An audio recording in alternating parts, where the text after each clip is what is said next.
Maria, now let's come home and let's talk about the current situation at hand. We were talking about the floods in Pakistan.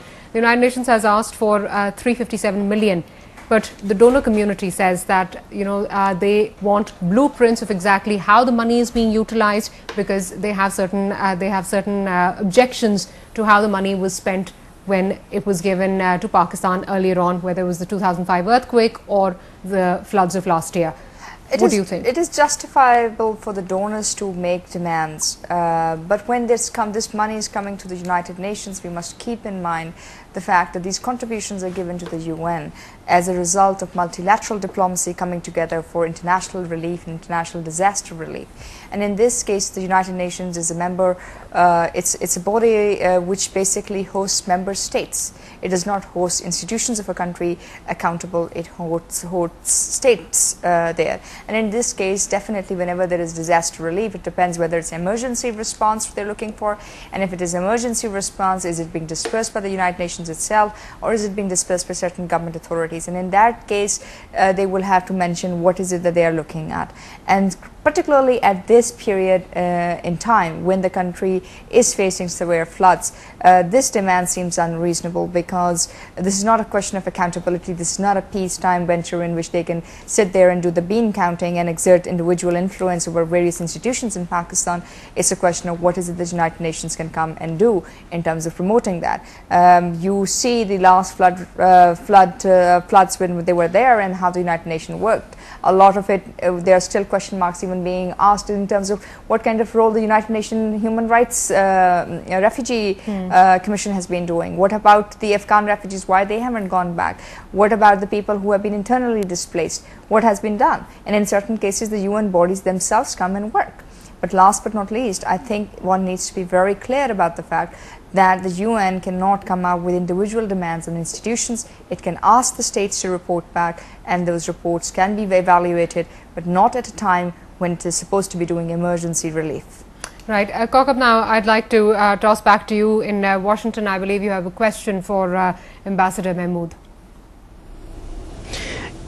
Actually, yes, Maria, to both your guests. Now, Pakistan has been raising this issue of Kashmir in the United Nations, and Ambassador Akram advocated for Pakistan to do it one more time. Ambassador Mahmood said that Pakistan should do something along the lines that the Palestinian president is doing. But of course, we know that both issues are, while both issues have some similarities, they have lots of differences as well.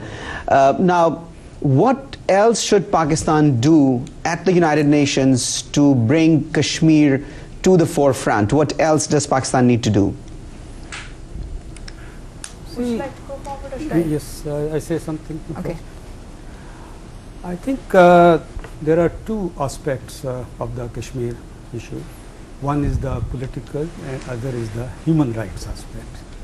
Now, regarding the political aspect, of course, the government has to see what are the chances of any move it makes, what is the situation on the ground in Kashmir, what is the lineup in the international community, how many countries would be supporting any political movement on the Kashmir problem.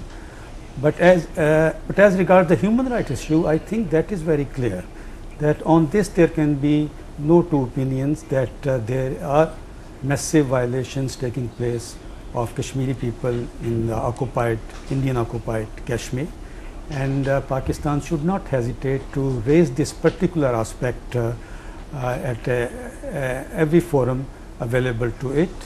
And when we talk of human rights, it includes the right of self-determination. So there are possibilities of agitating at least the human rights aspect or human rights violations in Kashmir at the United Nations, in the General Assembly, in the Human Rights Council and other places. Maria? I think Pakistan needs to take concrete steps. I think time has come where this issue takes not only international attention, but something comes off it. And I think in this regard there has been a lot of positive developments. In this case, even if you see the Libyan case, where in order to safeguard the rights of the people, the UN has actually put forward a couple of resolutions. In the case of Bosnia, you have seen international humanitarian law has developed. That is one that needs to be brought forward. This means that the case needs to be presented to the UN Security Council, needs to be presented to the relevant authorities. And in addition to that, the injustices which have been done, the criminal procedures which have been taken. Recently, there were mass graves which were found in Kashmir, and those need to be highlighted. And maybe International Criminal Court findings or their judgment can also be perhaps used to activate the process. And last but not least, I think it's also a question of seeing what the UN General Assembly can do. The essential case which is put against Kashmir and put against Palestine has been that the United Nations, these cases were presented in the UN General Assembly under Chapter 6 and the Pacific Settlement of Disputes, and therefore nothing much has come of age. Perhaps this is time when the UN General Assembly should ask and should activate the Uniting for Peace resolution, in which the powers of the UN Security Council may be transferred to the UN General Assembly, because the UN Security Council has failed to address the basic duty which it was supposed to do, that is to readdress the peace and stability, to readdress the concerns of peace and security. And in that case, perhaps a Chapter 7 resolution can be brought about for Kashmir, which will come up with a timeline, which would come up with some kind of concrete steps, and something can be done. Because if this issue is not readdressed, India-Pakistan situation is not going to normalize on the pace which is required to bring this region on the same grid, particularly as we face transnational threats such as terrorism, which are across the board, starting from Afghanistan to Pakistan, Pakistan to India. And certainly the people who are making these threats come to life are not waiting for the UN to wake up to its duty. Right. But I think, though in theory it is all right what she is saying, but before making any such big move, one has to ensure that one's move would have wide support. So I think one has to galvanize the international community at the capital, not that one makes a move and then one does not succeed. I'll take your comment. Very quickly. I think I agree with him totally. I think we can use the forums for the OIC and NAM and other developing nations forum in order to give strength and punch to the idea, if we really are determined. On that note, we'll take a short break. We'll be right back.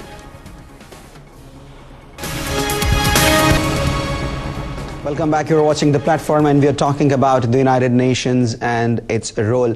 Let me go right across to New York and pick up the thread from where we left off before the break, and that was on the question of what else Pakistan needs to do to highlight the Kashmir issue. Ambassador Akram, I'm sure you've been in the thick of things and you've done it yourself. What else does Pakistan need to do? If you were to advise the Foreign Office of Pakistan or the Foreign Minister, what would you tell them to do to more effectively highlight the Kashmir issue at the United Nations? Well, I think that Kashmir, the first thing is that we must not remain silent. Unfortunately, over the years, we have been cowed into silence and inaction on Kashmir. We have to remind the world that over 100,000 Kashmiris have been killed, much more than the Palestinians. But we have to remind them that Kashmir is occupied by 500,000 Indian troops. It's the largest occupation in history, in modern history. And lastly, but not least, Kashmir is a nuclear flashpoint. The two countries which are in contest are both nuclear powers. And unless this problem is solved in some way, there will come a time where it could lead to a conflict that can escalate to the nuclear level. So this is a serious security and human rights problem which the world cannot ignore and should not ignore. But first and foremost, it is the obligation of Pakistan, as the principal party involved, besides the Kashmiri people, to raise its voice again in the United Nations. Ambassador Akram, I'm sure you heard the discussion in Islamabad that was about garnering the international support to boost Pakistan's argument to both Pakistan's case. Now, in case of Israel, we understand the United States has a very clear-cut position. The United States says that its national security interests converge with that of Israel's. Now, what is the problem in case of Kashmir? Why has Pakistan not been able to gather enough international support? Because in the case of Kashmir, there is no party which has the veto power. Why is Pakistan unable to gather the kind of international support that our guests in Islamabad were trying to highlight? Well, I think first and foremost, we have not been able to garner support because we have not ourselves been convinced of the need to garner that support, and because we have tried routes to bilateralism with India, which have time and time again failed to yield results. That is the first point. Unless Pakistan presses this case itself, it cannot expect others to support it. Ambassador Akram, can I please interrupt you, and with all due respect, but you have been in that role. It was, of course, you were responsible exactly to play that role. So what went wrong during the days when you were responsible for garnering that support for Pakistan? Well, we tried our best, but of course we worked under policy guidance from Islamabad.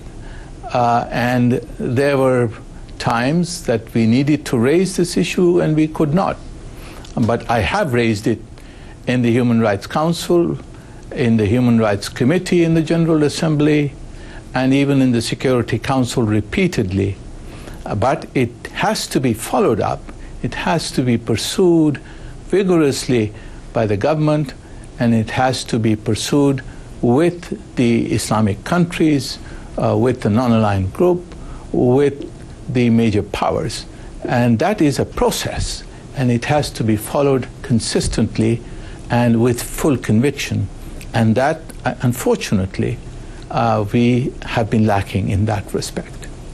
Let's talk to Mr. Quaterman about the future. Now we've discussed enough about what has happened, what is happening, future. Now, one of the reasons that are quoted for the quote-unquote ineffectiveness of the United Nations is the ability of five powers to veto issues that are so near and dear to a lot of countries in the world, 100+ countries. And now there is talk of either giving veto power to more countries, or what do you think? Should it be expanded, or expanding the Security Council or reforming the Security Council is a major issue. It's not quite on the agenda yet. It's once again a fundamental political question that that is hitting up against regional concerns as well as international concerns, as well as the concerns of the 5 permanent members, one of the most exclusive clubs in the world, not necessarily to let other members in. It's important to understand that the veto has been an issue from the early days of the United Nations. The Soviet Union exercised the veto to an extraordinary extent in those early years. I think it would be difficult for any country to catch up to the number of vetoes issued by the Security Council. Since the end of the Cold War, the United States has been most active with the veto, and the issue on which it has issued the veto most frequently has been on Israel. The global power landscape is changing, and it's changing dramatically. And the Security Council, especially the permanent membership of the Security Council, doesn't match that. There are 2 Western European countries, neither of which is a front-rank power now. Russia is much diminished after the fall of the Soviet Union. And China, which during my years of watching the UN was a rather passive permanent member of the Security Council, is becoming more assertive. But there are other regional powers that are asserting themselves as well. And it's very interesting to watch this particular Security Council, because there are at least 4 members of the Council now, non-permanent members, who have hopes of becoming permanent members. Brazil, India, Germany, and South Africa. And some years ago, Nigeria might have had some claim on that as well. It's fascinating to watch them. It was fascinating to watch them on Libya, for example, where India, Germany, and Brazil abstained on the Resolution 1973 aimed at military action in Libya.